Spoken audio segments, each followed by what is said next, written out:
Good evening and welcome to Reproaction's monthly Act and Learn webinar. Tonight's topic is Stop Prosecuting Abortion. And let me just,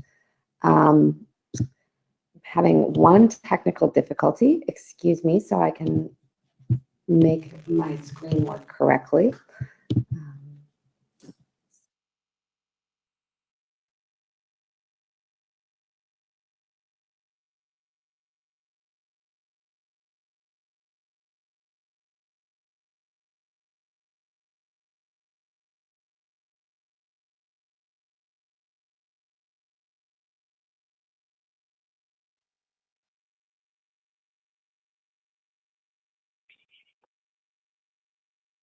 All right, thank you. Good evening and welcome to Reproaction's Act and Learn webinar, Stop Prosecuting Abortion.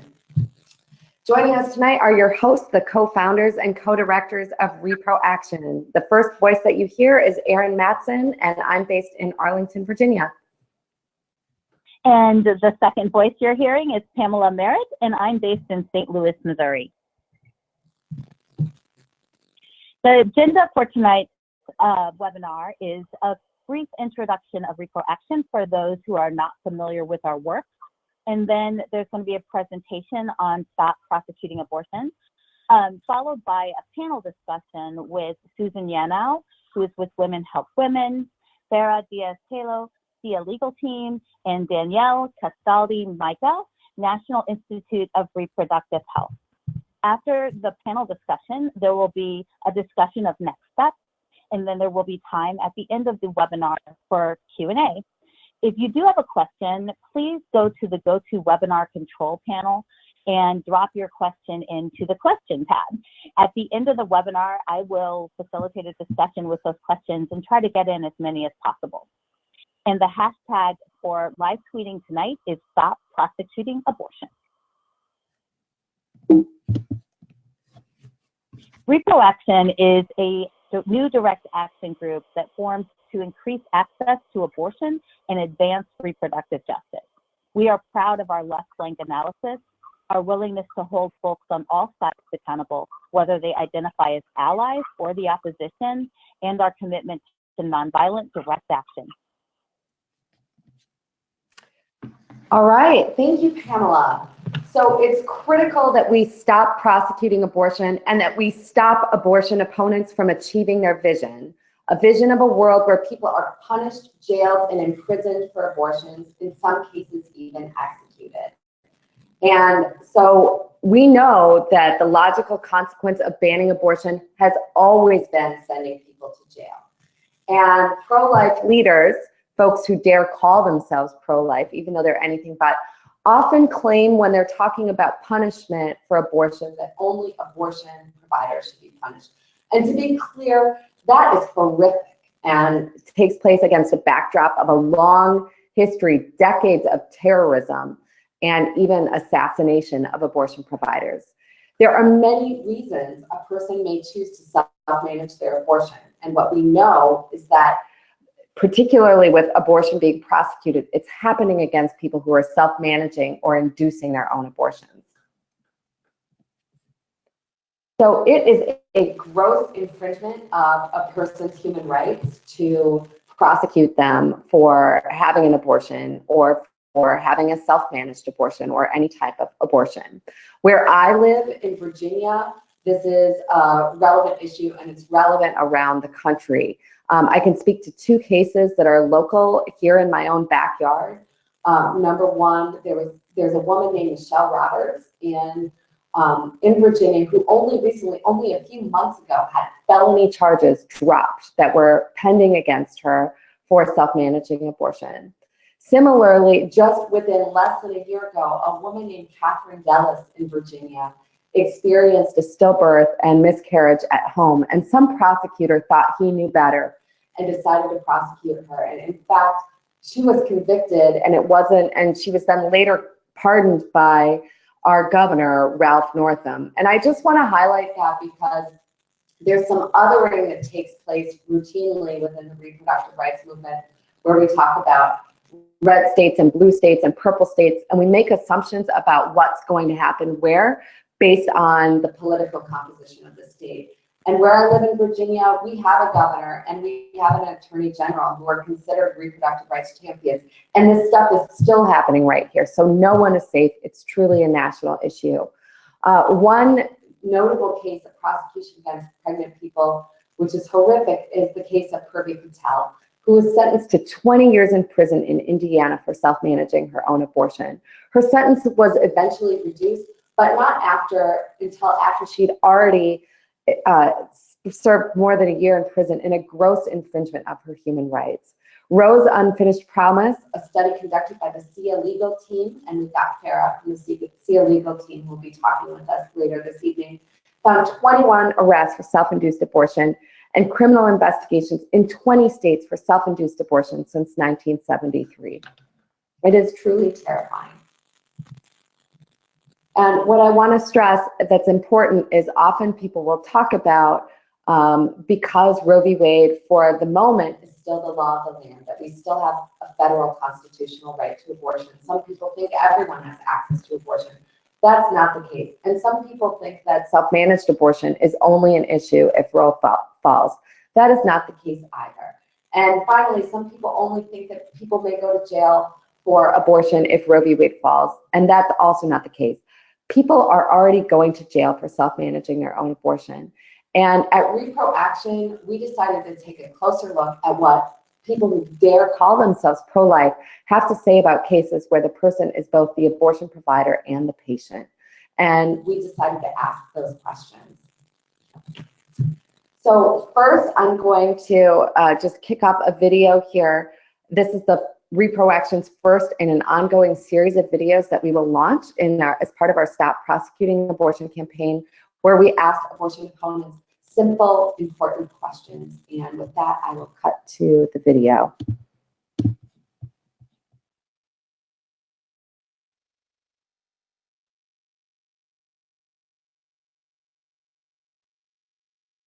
Kills a lot of people, so abortion is just as punishable by death as any other murder.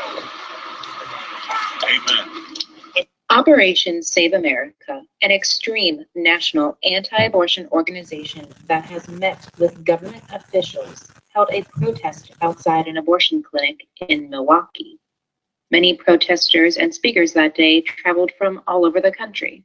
We asked them their thoughts on women who have been sent to jail for self-managing their own abortions.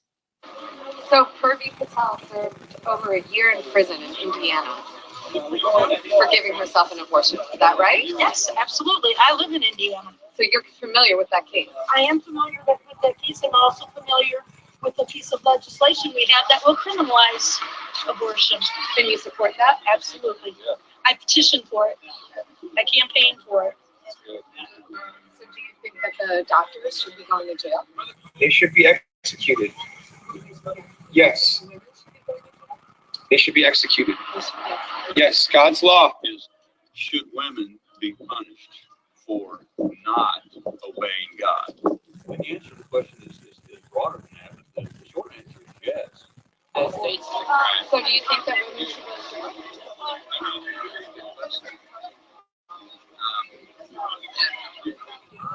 They're choosing to kill a lot of people.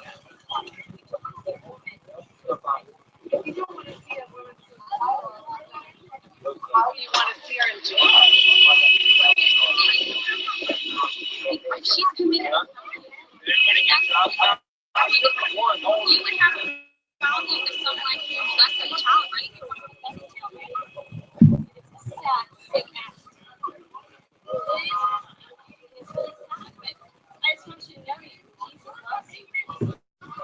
What about people who say that women should go to jail for having abortion? Do you think that's right? Women should get the death penalty for having abortion. No, women should not go to jail. The people that killed the baby should go to jail. The doctors, because they committed a murder. The women murder, the women too, they are accomplices in murder. Yep. They know. We must keep abortion out of the criminal code. Tell anti-abortion lawmakers to put down the handcuffs at reproaction.org. Abortion kills a lot of people, so abortion is just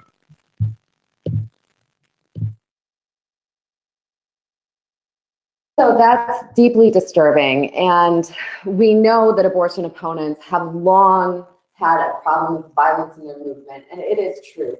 They do want people to go to jail for having abortion. Many facets of the movement have told us that directly. And that's what we have started laying out with our Stop Prosecuting Abortion campaign. So a bit about our campaign. First of all, I want to share that we're launching it right around the timing of the 46th anniversary of the Roe v. Wade decision, the Supreme Court decision, of course, that recognized the federal constitutional right to abortion. This Roe anniversary and this time around the block is different. And that's because abortion opponents have the power that they have been looking for 46 years. They now have a 5-seat enduring majority on the Supreme Court poised to overturn or gut that decision. And it's important to note that this is happening against the backdrop of a public that profoundly disagrees with them. Polling released recently by Periandum shows what they say is the highest support for abortion rights that they have seen in years. 73% of respondents, that's literally almost 3 in 4 people, say they don't want to see Roe v. Wade overturned, and 67% of people say that they want abortion to be legal in all or most cases. We launched our Stop Prosecuting campaign during the week of the Roe anniversary and the March for Life, which is an annual gathering that takes place on the National Mall and outside the Supreme Court, where abortion opponents call for an end to Roe v. Wade. I want to highlight that this was the 2nd year in a row that Trump addressed the March for Life live by video. He is the first sitting president to do so. And Donald Trump, as a candidate, had called for punishing women who have abortions. I also want to note that the largest lobbying group of the anti-abortion movement, the Susan B. Anthony list, their president, Marjorie Dannenfelser, has subsequently called Donald Trump the, quote, most pro-life president in history, unquote. There is no question that what it means to be pro-life is to want to lock people up and put them in jail. They will do anything to try to achieve their vision of a world without abortion, which is simply impossible because women and people who can become pregnant are not stupid. And we have always had the wherewithal and the ability to seek out solutions for what we need. And self-managed abortion with pills, in fact, can be safe and effective. And so no matter what they say that they're going to do, no matter what they do with the law, people will be able to find abortion care. The question is, will they go to jail or not?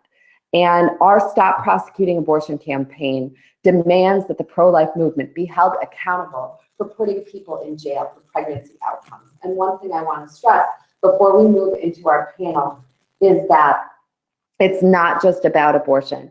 As I highlighted in the case in Virginia that just happened within the past year, it is also people being prosecuted for miscarriages, people who are being involuntarily detained for not only drug or alcohol use, but even suspected drug or alcohol use. We have a real human rights crisis in this country for women and people who can become pregnant, and it is all at the hands of a rabid anti-abortion movement. So with that, we are going to get started with our panel discussion, and I will unmute Susan Yanow, who will be our first panelist, and introduce her. And a reminder that you can feel free to put as many questions in the chat box as you would like. You don't have to wait until the end. Pamela will make sure that we get to as many as possible. So if you have questions for Susan or any of the panelists, don't feel like you have to wait. We will get to them all at the end. Susan is a dear friend of Reproaction and a real beacon and leader in the movement for reproductive health rights and justice. She is co-founder of Women Help Women, an international organization that provides medication abortion services. She's a spokesperson for Women Help Women's United States project, which is called SAF. I love that, Susan. Self-managed abortion, safe and supported. She also founded EASE, which is expanding abortion services in the South, and coordinates the Later Abortion Initiative at Reproductive Health. She serves on the boards of the ACLU of Massachusetts and Nurses for Sexual and Reproductive Health. Susan, thank you so much for making the time to join us tonight. We're so pleased to have you here. Thank you. Thank you so much for having me. I have to tell you, being muted, it was like, oh, that's what it's like for somebody else to have all the power over your body. So it was a very good introduction to this talk. So thank you. And thank you to Reproaction for all the work that you're doing to help people understand what self-managed abortion is and what the potential of abortion pills are in giving us the rights that we ought to have. I was asked to talk about why somebody might choose to self-manage their own abortion. And I want to start with the positive. Abortion pills are straightforward and simple to use. If they weren't about abortion, they would be over the counter. And so people may be choosing to self-manage their abortion because it's easier, because they like being in control of the process. They feel confident, they feel empowered. And just like we use birth control to empower ourselves to be sexually active without risk of pregnancy, using abortion pills on one's own can be a way of taking control of the process. The reality in our country, as I think everybody on this call knows, is that many people are choosing to self-manage their abortion with abortion pills because they feel that they have no other option. They might be in one of those states where there's only one clinic in the whole state. They may not have $500 to $600 to $700.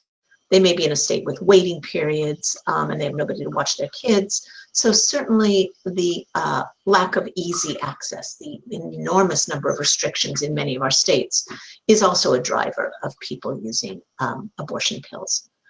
As Erin said in the beginning, people have chosen to have abortions, whether it was safe or not, throughout history in every country in the world.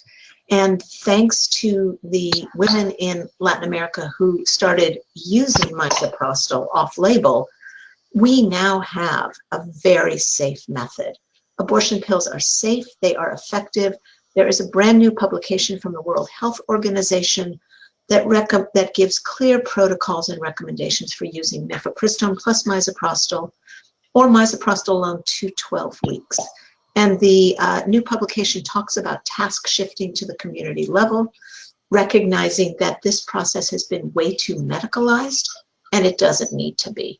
Now, obviously, the World Health Organization primarily is focused on less developed countries, but everything that they say is true in the US. These pills belong in our hands and everybody should know how to use them, whether they think they will ever need to use them or not.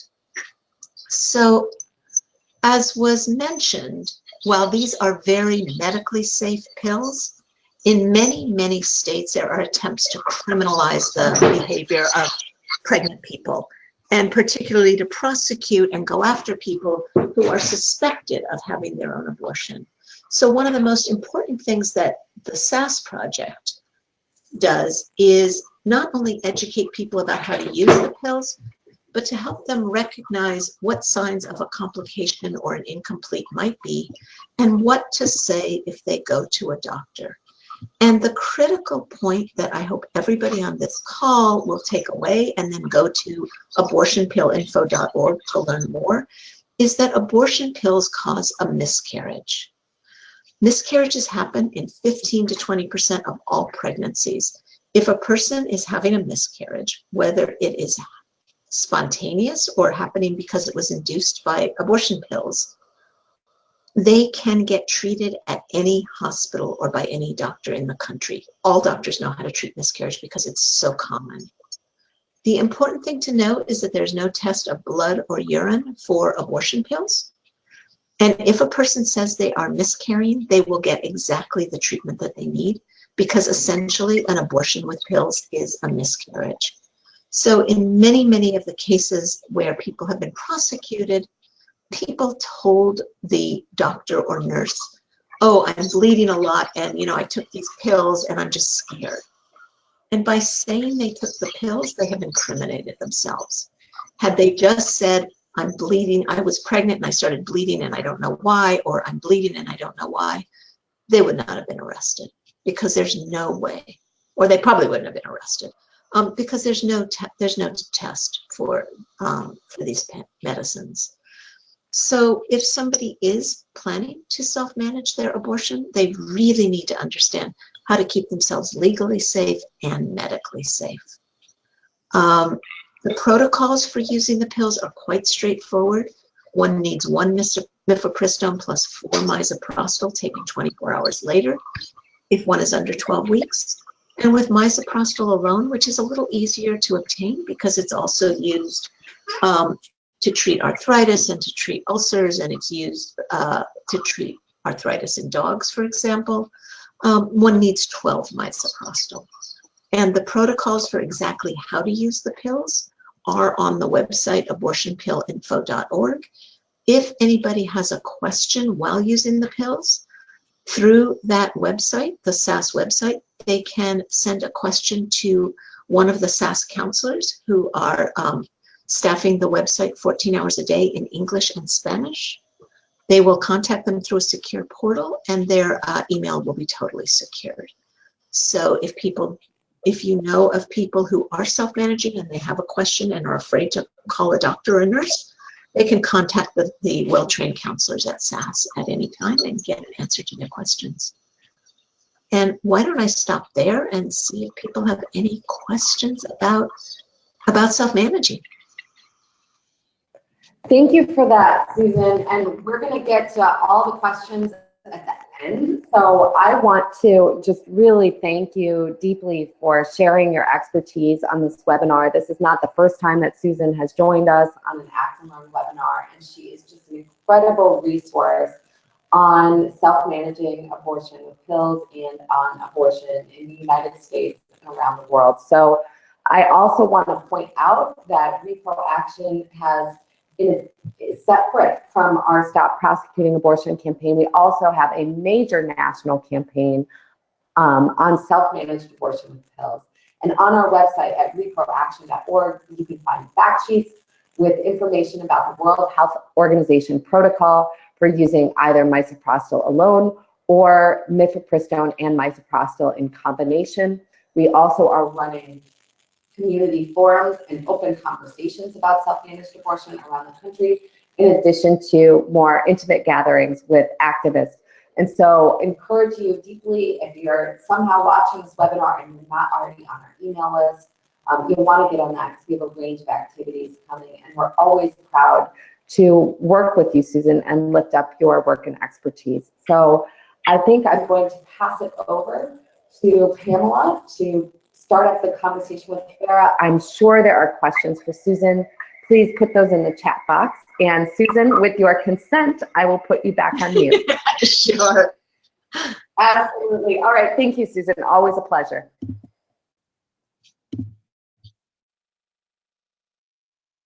Thank you so much, Erin, and thank you, Susan. So it is my pleasure to introduce Farah Diaz-Tello, Senior Counsel for the SIA Legal Team. In that role, she works to halt the criminalization of self-managed abortion by developing and executing litigation strategy, contributing legal analysis, and drafting expertise to assist state and grassroots partners in reaching their policy goals, and providing legal information and training to reproductive rights, health, and justice activists. Her publications for scholarly and popular press address criminalization of pregnancy outcomes, economic coercion in childbirth, obstetric violence, and reproductive issues in pop culture. She lives in New York City, but her heart is in Texas forever. Welcome, Farah. Hi, thank you for having me. I wish I were in Texas right now. It's so cold here right now, but I'm warmed in the heart to be here with y'all. Thank you so much.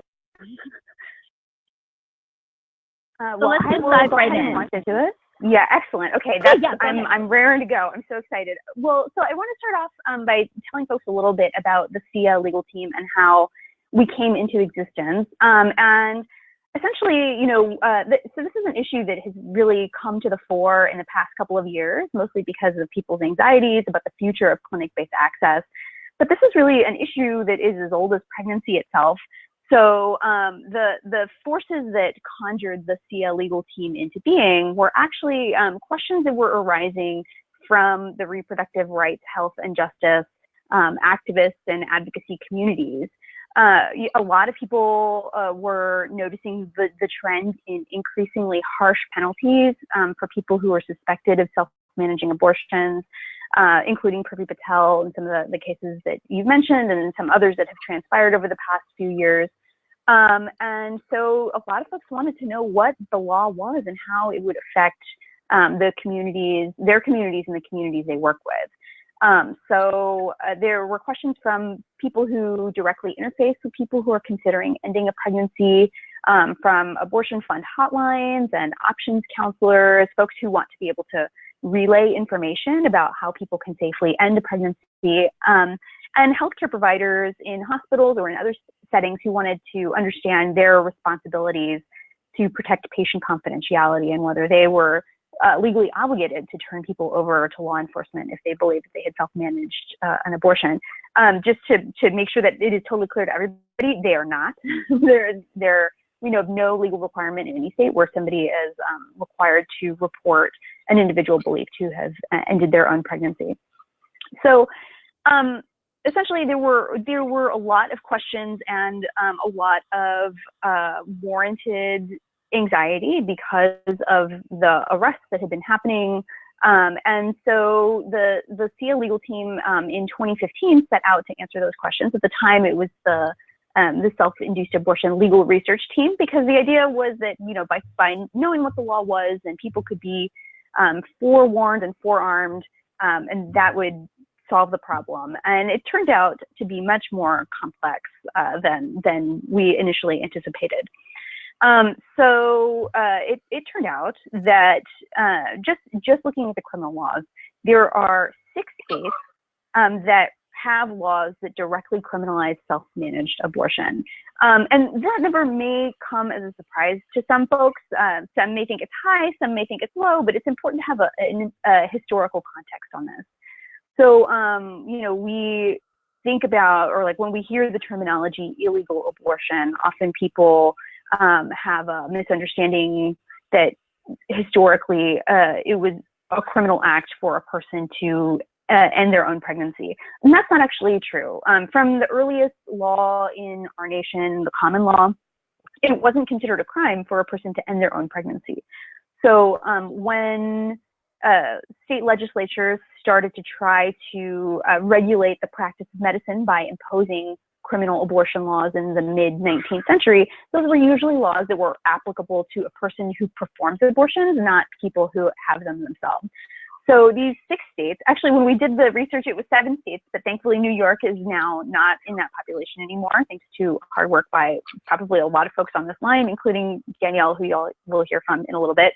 So there were 6 states that departed with that common law understanding that it's not a crime for a person to end their own pregnancy. And those states still have these 19th century laws lingering on their books.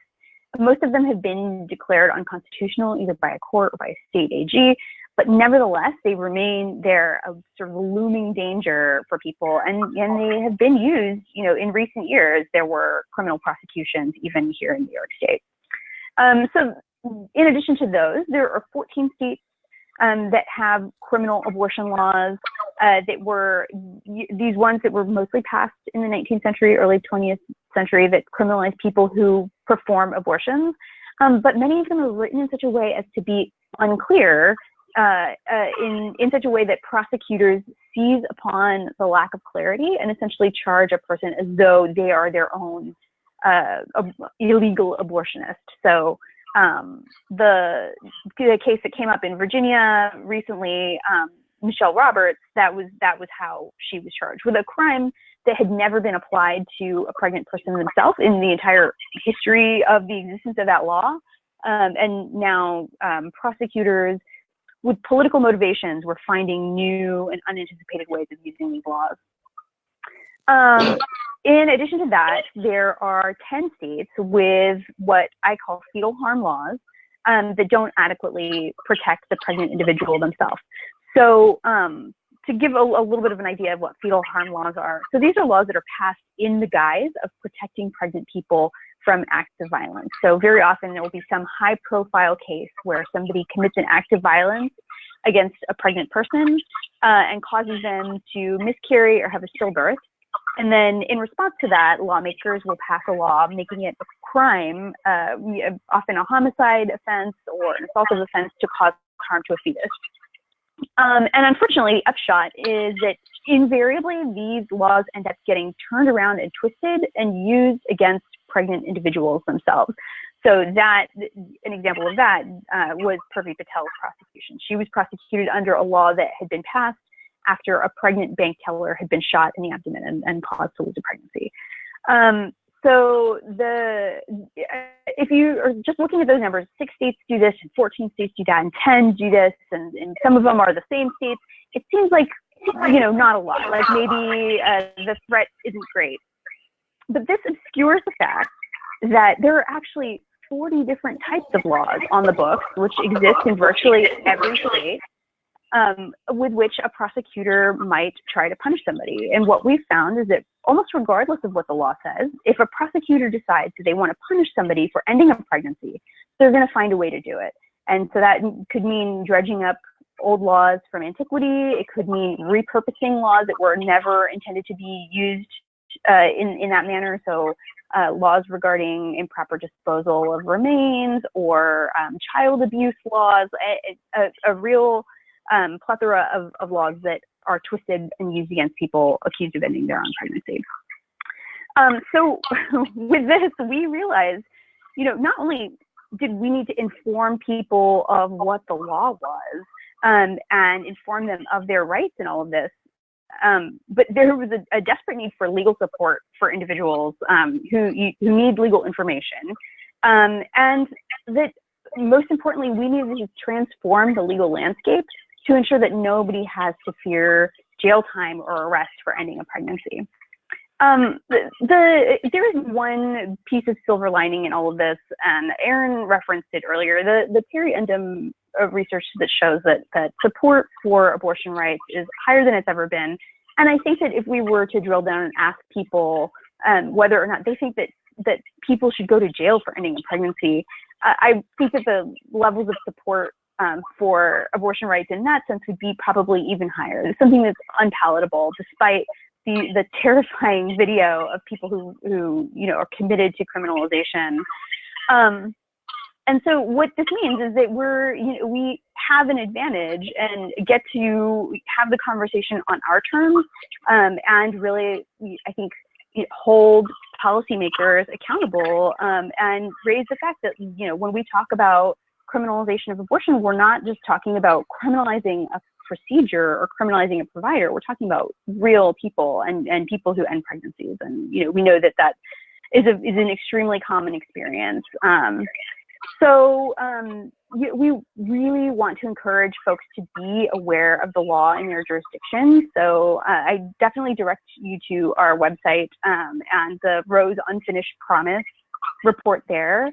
And I think a lot of times people are surprised to find out, even that abortion self-managed abortion may be criminalized in their state, or there may be laws that are lingering on the books from the 1800s that actually pose a threat to real people's lives. I encourage folks to push the issue. I think that right now we're in a moment where there is a lot of opportunity for forward motion in states with newly elected progressive majorities, and there are opportunities to be had, but we need to raise the conversation before the opponents do. I think right now, the idea of criminalizing people for ending a pregnancy is considered a fringe of a fringe of a fringe. It's really only the abolish abortion folks who are proposing that this is something that should be codified into law. And I think that means that it is incumbent on us to stay ahead of the curve and have the conversation while we're still able to, and before this issue makes it to a hostile Supreme Court. The other thing that I want folks to think about is what their rights are and how they can be aware of them and help other people understand what their rights are. And so in that vein, we have a website it's reprolegalhelpline.org, where folks can go and find out information about their rights, You find out basic information about self-managed abortion, and folks who are concerned about the potential for criminalization, whether they are concerned that they might be criminalized or whether they want to know what their legal responsibilities are. If they're somebody who relays information or who provides healthcare, they can actually contact us and get in touch with advocates, and we can connect them to legal support. And in fact, legal defense, if it's necessary, to criminal defense attorneys, to attorneys who can help them get informed on the law. So that's reprolegalhelpline.org. And I hope that folks will check it out. I think that the questions that we get most often are questions about whether it is a crime for people to end their own pregnancies. I think the hard thing is to simultaneously help people understand that abortion is protected by the Constitution. It is an integral part of our human rights. And in most states, it is not considered a crime for a person to end one's own pregnancy. There's no provision in the penal law that describes that.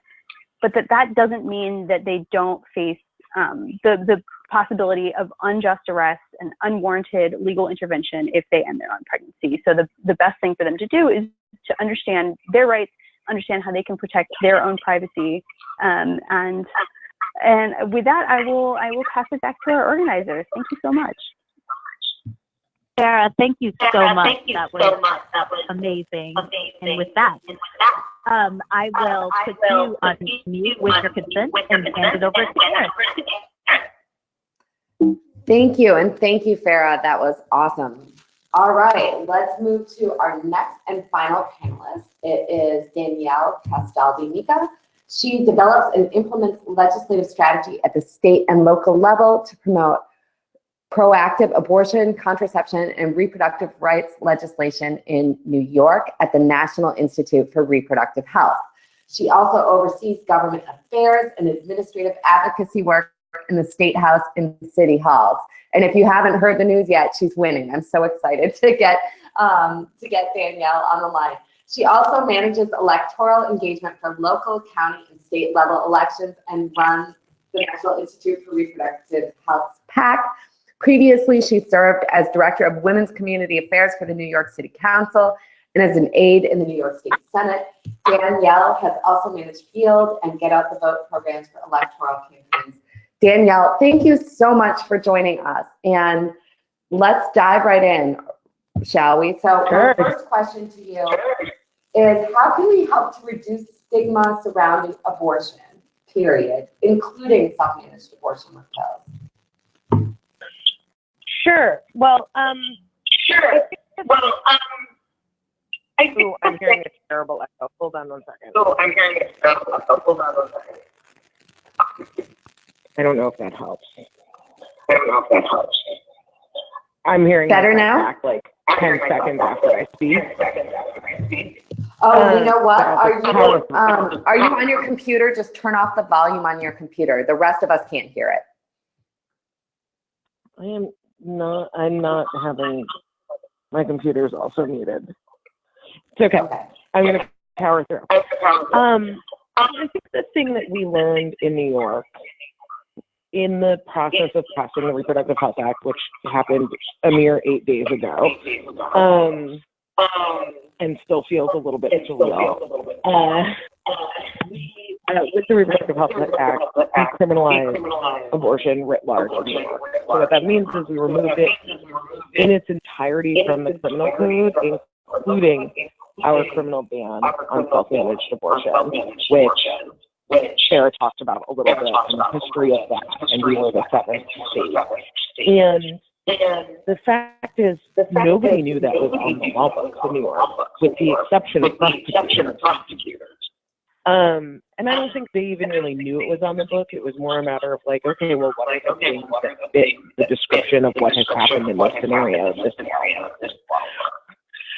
And my first interaction with that law was actually prior to my time at the National Institute for Reproductive Health, when I was at the city council, and a very progressive, pro-choice district attorney charged a young woman with under the self-abortion statute. And I was working for a pro-choice elected official, and everybody was very freaked out by this, and there was some outcry, and the charge was dropped. And so, what I learned from that was that nobody at the city council at that point was aware that that was a state law that existed. And in pushing for the Reproductive Health Act, nobody at the state level was aware that existed either, including, or perhaps most importantly, our allies.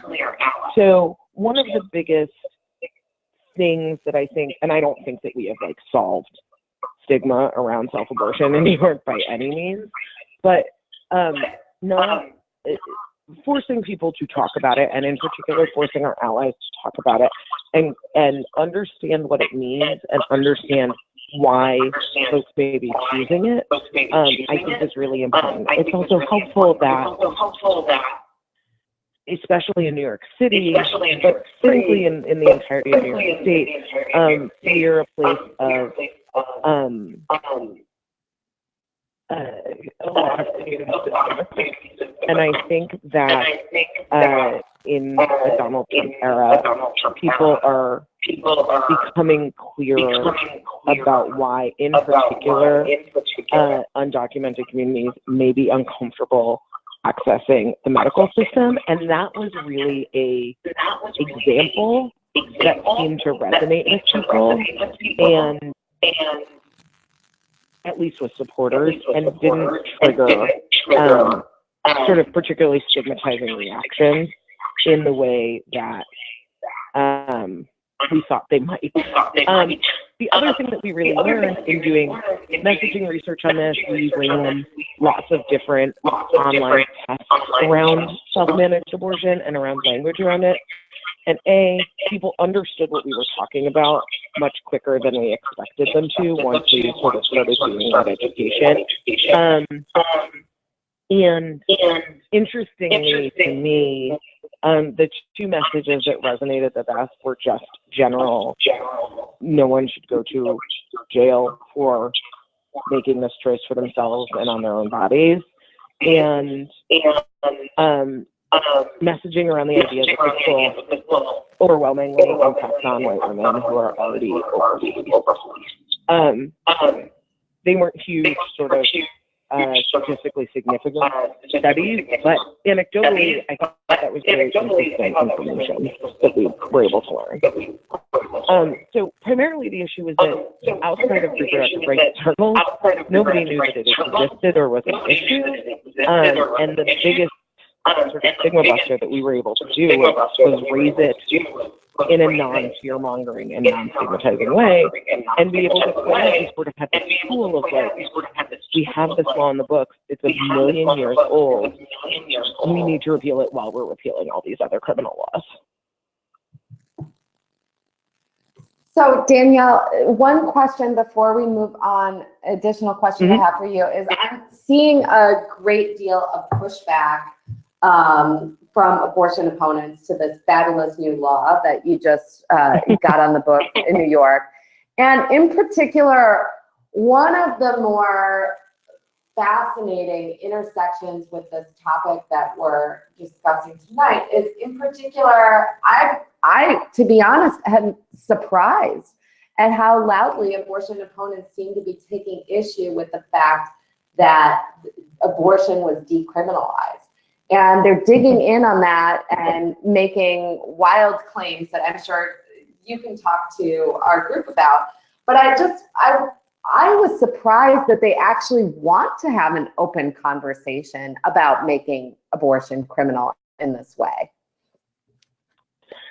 It's interesting because I don't think that they do actually want to have a conversation about criminalizing abortion, because that was never the argument before the bill was passed. Prior to the Reproductive Health Act becoming law, there were all sorts of red herring arguments about this, and this is a lot of what the opposition we're seeing as well, but all sorts of red herring arguments about, non-doctors being able to perform abortion, about whether this would prevent prosecutors from being able to punish people who hurt pregnant women, you know, whether this was an extreme expansion of abortion rights. After the bill was passed, and I think there is some other local context to some of this, the backlash that we're seeing. The Catholic Church in New York State has had a real bad month. Not only did they sort of lose this particular abortion battle, but they also lost the fight against a bill that allows survivors of sexual assault to go back and sue beyond the statute of limitations that currently exists. And I think a lot of the anti-choice sentiment that I have seen around the RHA has been generated through that lens. And I think part of that is an attempt to deflect around, they can't really argue anymore about the Child Victims Act, is what that other bill is called. And they're sort of quietly trying to move all of their assets into Chapter 11 bankruptcy so that survivors can't access them. So they're yelling and screaming about abortion. And I think it's because they lost here, interestingly. And I think it is an attempt to return to a playbook that they used, frankly, in 1970 when New York first legalized abortion in the state. And the history around that, very briefly, is that New York legalized abortion in 1970 by creating an exception to the crime of abortion. And it was the first state to do so, besides Hawaii, which had strict residency requirements and is not easy to access, and was the first state to legalize abortion prior to Roe. And that happened in 1970, and was passed by all Republican houses with bipartisan support and signed by a Republican governor. In 1972, that law was repealed by both houses of the legislature and was only prevented from being fully repealed by Governor Rockefeller, who vetoed it. And I think that I've been taking a very significant lesson from that, that we can't rest on our laurels. We very much have to make sure that the legislature continues to be pro-choice. We just got a pro-choice state senate, and we have to maintain it and expand it, and that none of those little no anti-choice bills are allowed to take a foothold, because they've seen that, you know, in the 70s they were almost able to flip it, and maybe now is their time, and it's not. But I think that's sort of the playbook that they're working off of.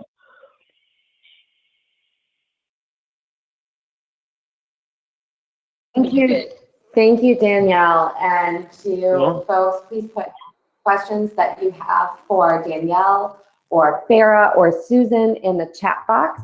We're going to move on to what you can do and taking action. So, number one, support the decisions of pregnant people, whether that's to continue a pregnancy, whether that's to manage their health care the way that they want, whether that's pursuing abortion either in clinic or self-managed. Educate yourself, learn about the laws in your state, and engage with your elected officials. There is nothing stopping you from reaching out to your elected officials and asking them about the criminalization of abortion in your state and asking questions. It is their job to serve you, the people. So do express your views.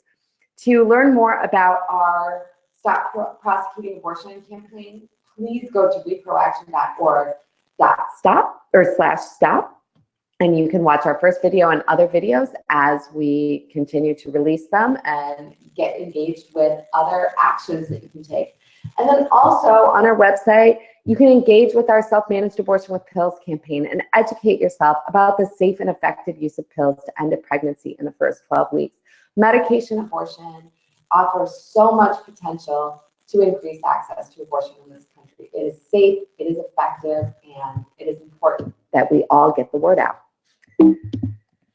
And with that, I also want to encourage you to plug into all of Reproaction's campaigns. Sign up for alerts at www.reproaction.org. That way you won't miss a thing. And follow us on social media. We're Reproaction on Facebook, Twitter, and Instagram. And please save the date for our next Reproaction Action Learn webinar. If you're signed up for our list, you will get an invitation. We are going to have a really important discussion for reproductive justice, and that's supporting people living with HIV/AIDS, both supporting them, making sure they have access to the health care they need, and also decriminalizing. That criminalization comes up as a topic within reproductive justice over and over. We'll be having this webinar on Wednesday, February 13th from 7 to 8 Eastern, and I'm really looking forward to it and hope to see you all there. And with that, I'm going to pass it over to Pamela for our Q&A. Thank you very much, Erin. So we have a lot of questions to get through. Thank you, everybody, for dropping your questions in. And I do apologize for the echo situation, but I think we figured that technical difficulty out. So the first question that we have is, as a facilitator in trainings to increase access to abortion care, how would you suggest I add this information to the curriculum we use? And hold on one second, because I realize I need to unmute Susan and Farah. Okay, so Susan, would you like to take that question? Sure. I think it's really important to train, to share information in a way that keeps people legally safe. So SAS and Women Help Women have created training manuals, and they can be shared, that help people understand the difference between giving advice and giving information. So for example, if I was to say to Pamela, you should use 1 mifepristone and swallow it, and you should put 4 misoprostol in either cheek 24 hours later, that's actually giving advice. But if I say to Pamela, the World Health Organization says that the way to use mifepristone and misoprostol is, I am giving information that is on websites all over the world. So I think it is, I call it linguistics. It is really important to learn how to share the information, especially if you're doing information shares or trainings, in a way that helps people understand how to pass it on. Did that answer your question? I think that was a great answer. Thank you so much. So the next question that we have is specifically for Farah. Are you getting calls from people who are being prosecuted for purchasing pills online? So thus far, we haven't received any calls from a person who has been criminally investigated or who has a very proximate concern about the possibility of criminalization. You know, I anticipate that these things might come up, but you know, even though all of the information I gave earlier is likely to be terrifying, because you know, criminalization has occurred and people have even been jailed for ending their own pregnancies. We have reason to suspect that many more people are ending their own pregnancies than ever come to the attention of the healthcare system or the legal system. So, so that's to say that it's very likely that we will start getting more calls from folks, but it's also possible that, you know, there are folks who are seeking means to end a pregnancy and receiving them and ending pregnancies with no unnecessary interference from the state.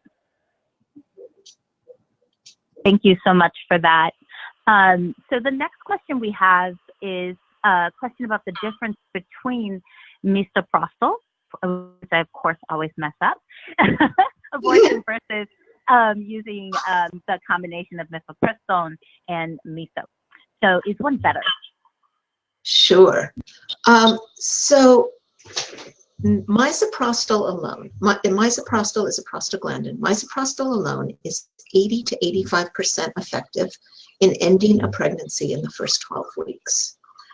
1 mifepristone and 4 misoprostol is 95% effective. Mifepristone stops the flow of hormones to the developing fetus, and therefore less misoprostol is needed. And it's important to know that mifepristone has very few side effects, Misoprostol has fairly unpleasant side effects, including vomiting, nausea, diarrhea. So using less of it makes the process less miserable. And also the cramping the period of cramping is generally shorter with the 1 mifepristone for misoprostol. If one goes to a clinic in the US, that is the regimen, that's sort of the gold standard that's used. But I want to stress that all over the world, because misoprostol is more widely available, because it's, as I said before, it's used for other things. Mifepristone is only used for abortion. So it's a very restricted drug. People may know that in this country, mifepristone has to be obtained from an abortion provider. One can't get it at a pharmacy, whereas one can, with a prescription, get misoprostol.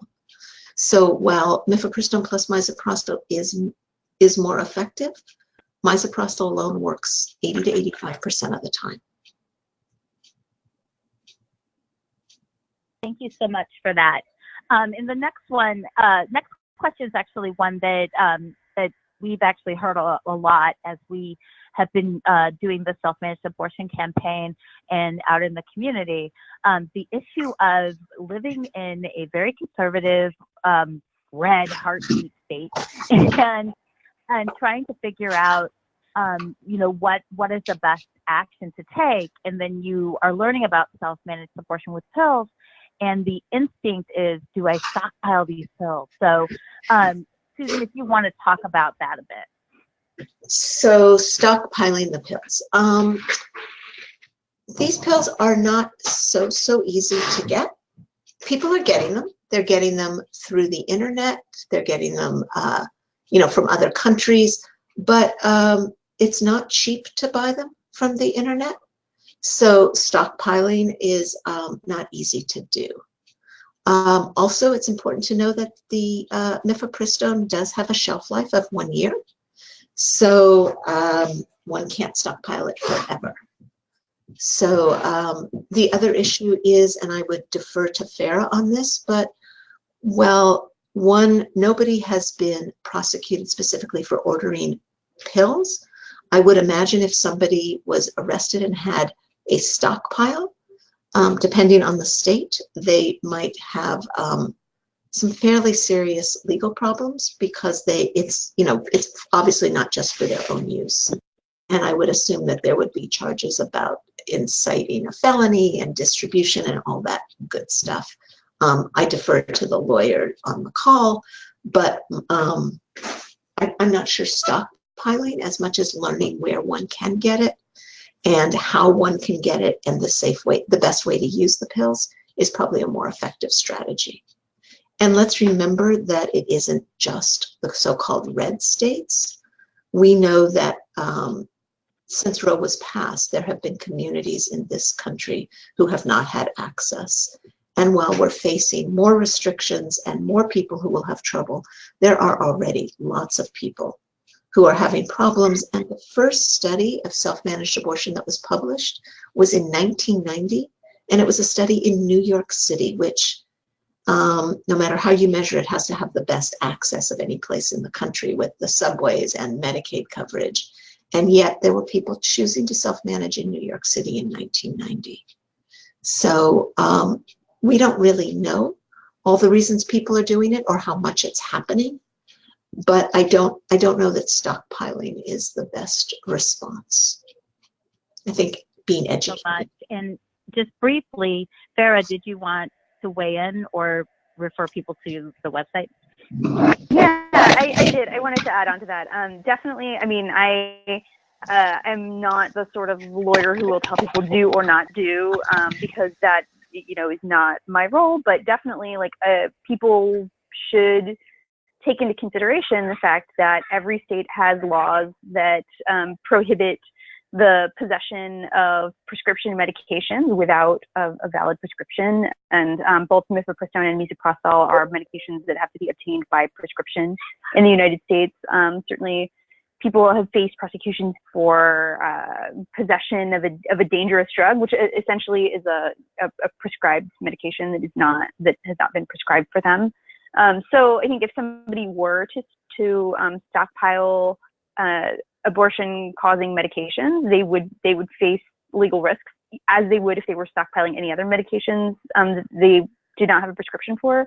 And then, you know, layering that with prosecutorial discretion and antipathy toward abortion and people who have abortions and who provide abortions, I think that we would anticipate that a prosecutor who was looking at that situation would probably try to find the harshest possible penalties they could. So that's something to be aware of. And if folks want to know more, definitely like take a look at reprolegalhelpline.org. And there are many ways that you can contact us to get more information, secured, encrypted means to just sending us an email, and it's all there on their website. Fantastic. Thank you so much. We are at time, so I would like to thank our panelists, Susan, Farah, and Danielle. Definitely thank our attendees as well. Thank you for powering through with us, even though we had the technical glitch for a little bit. And of course, our fantastic team that launched the Stop Prosecuting Abortion campaign. And thank you for attending. And we will be sending a recording of this around tomorrow. So you can share it with all of your friends who weren't able to attend. Thank you and have a fantastic rest of your day or evening. Bye.